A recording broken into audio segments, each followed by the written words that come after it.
뭐 보기가 좋니, 안정감이 있니, 그렇게 얘기하는 거는, 그런 거는 학자들이나 얘기하는 거고, 목수들은 원리나 원칙을 가지고 얘기를 해줘야 되거든요. 왜냐면 실질적으로 이거를 맨날 만지고 하면서 이 성질에 대해서, 이 나무의 원리에 대해서, 원칙에 대해서 제일 잘하는 사람들이 목수잖아요.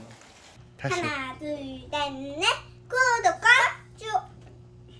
하나, 둘, 셋, 넷. 구독과 좋아요 뿅뿅뿅. 달래 먼저.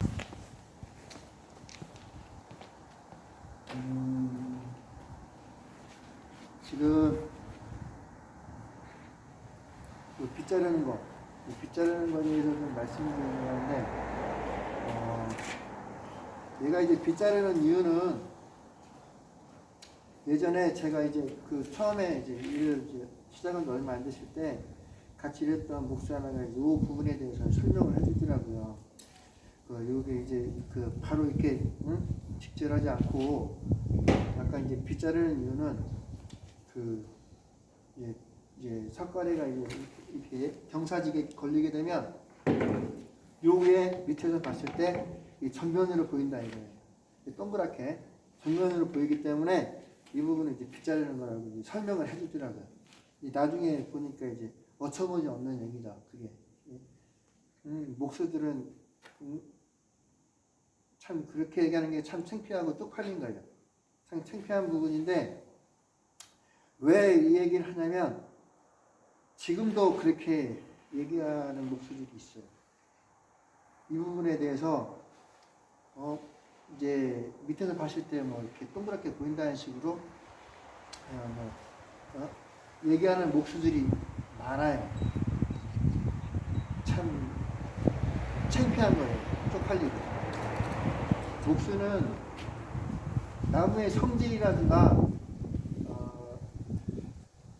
나무의 이 성질을 가지고 얘기하고 나무의 그 원리를 가지고 얘기하지, 뭐 보기가 좋니, 안정감이 있니, 그렇게 얘기하는 거는, 그런 거는 학자들이나 얘기하는 거고, 목수들은 원리나 원칙을 가지고 얘기를 해줘야 되거든요. 왜냐면 실질적으로 이거를 맨날 만지고 하면서 이 성질에 대해서, 이 나무의 원리에 대해서, 원칙에 대해서 제일 잘하는 사람들이 목수잖아요. 그러다 보니까 이 목수들은 원리나 원칙에 대해서 얘기하는 거지, 이게 보기가 좋니, 안정감이 있니, 없니, 그런 거는 안 맞다고 봐요.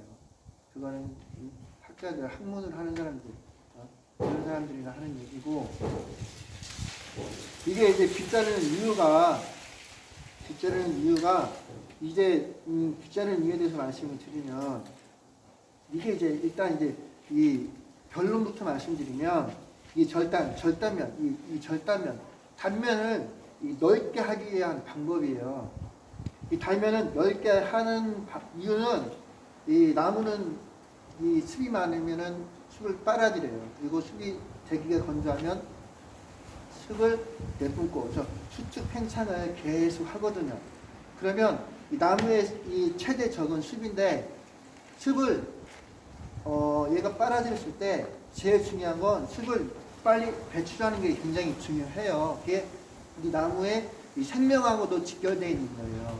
그렇기 때문에 이 목수들은 이 습을 배출하기 좋은 방법이 뭐가 있을까 생각하다가 이 단면을 넓게 함으로인해가지고, 이 절단면을 넓게 함으로인해가지고 이 나무에 이제 물샘이 이렇게 운반하는 가두관이라고 이제 얘기하는데, 이 가두관을 넓게 해주는 거죠. 이 단면을 이렇게 빗잘라내서 가두관을 넓게 해주면 습을 배출하는데 용이해지는 거예요. 얘가 직절로 잘랐을 때하고 이렇게 사대로 잘랐을 때하고 습을 배출하는 게 훨씬 유리해지는 거죠. 그러다 보니까 목수들은 이 단면, 대부분 이 절단면을 보면, 이 보머리나 이런 거 보면 다 이렇게 반듯이 잘 자르질 않아요. 대부분 이제 빗 자르는 거죠. 어쩔 수 없을 때나 이제 직절을 하는 거지, 대부분 빗절을 해요. 왜냐하면 이 절단면, 이 단면을 넓게 하기 위해서 하나의 방법인 거죠. 그래야 이 석가래가 좀 더 오래 가는 것이고, 그리고 이 석가래가 오래 감으로 인해서 집이 오래 가는 거고, 집이 오래 감으로 인해서 그 안에 사는 사람이 좀 더 건강하게 행복해지는 거고, 그래 내가 지은 집이 좀 더 건강했으면 좋겠고, 그 안에 사는 사람이 좀 더 건강했으면 좋겠는 그런 마음이 담겨져 있는 거죠. 그래서 이런 원리와 원칙이 있는 거예요. 빗자르는 게 단지 보기도라고 뭐 밑에서 봤을 때 동그랗게 보인다, 그건 말도 안 되는 거고, 목수들은 절대 그런 얘기 하면 안 되는 거죠. 그리고 제가 이제 왜 그런 얘기가 나왔는가, 왜 그런 뭐 이게 빗자르는 원리에 대해서 어떤 사람이 그런 얘기를 어떤 의미로 처음에 얘기했는지는 모르겠는데, 우리 목수들이 대부분 많은 사람들이 이제 그렇게 알고 있고 그렇게 얘기를 또 해요. 근데 그 얘기가 왜 나왔는가, 이렇게 왜 보기가 좋다, 뭐 동그랗게 보인다, 그런 말이 왜 나왔는가 생각해 보면, 그거는 이제 단청하고 이제 관계가 있는 거죠. 단청. 이제 그 부분을 조금 설명드리려면 말이 좀 길어지긴 하는데, 나중에 조금 더 이렇게 설명할 기회가 있으면 이제 설명을 좀 드리고, 이 빗절 사절한다는 거, 사절할 때는 이 원칙이 있는 이 들어가는 게 무조건 이제 뭐 깊게 이제 뭐 이렇게 깎는 게 아니고, 대부분 이제 이 폭에 이제 5분의 1 그래서 이제 4분의 1 사이로 이제 빗절을 해요. 빗절을 하는데, 이제 요게 다 덧치면 이제 이 안으로 이렇게 들어가는 거는 이제 한 치 정도 안으로 이렇게 들어가게 면을 자르죠. 그리고 이제 이렇게 보면 얘가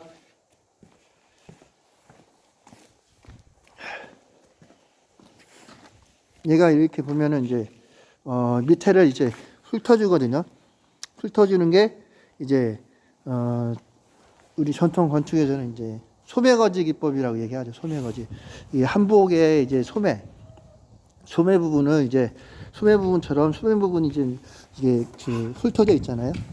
잘 이렇게 보시게 되면은 이제 약간 이렇게 비스듬히 훑어져 있는데, 요 소매거지 공법인데, 요거 또한 소매거지를 하는 이유는, 첫 번째는 이제 이 표면을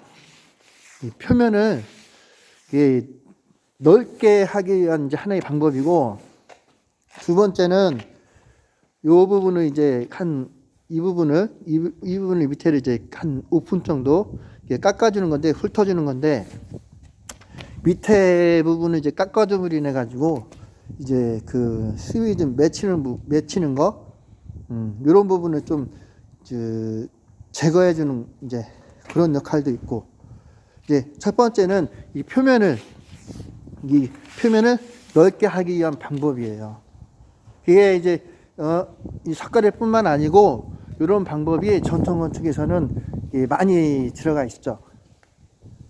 이런 기법이, 이게 이제 우리나라에서만 좀 남아 있다고 이제 흔히 얘기하는데, 중국 건축이나 이제 중국의 이제 목조 건축이나 일본의 목조 건축은 이런 기법 자체가 이제 전수가 되지 않는다고 이제 얘기는 하죠. 그래서 석가래 깎을 때 빗절할 때 제가 하는 방법, 그리고 소매거지 할 때 제가 하는 방법, 이 부분에 대해서 제가 하는 방법을 좀 말씀을 드려볼게요.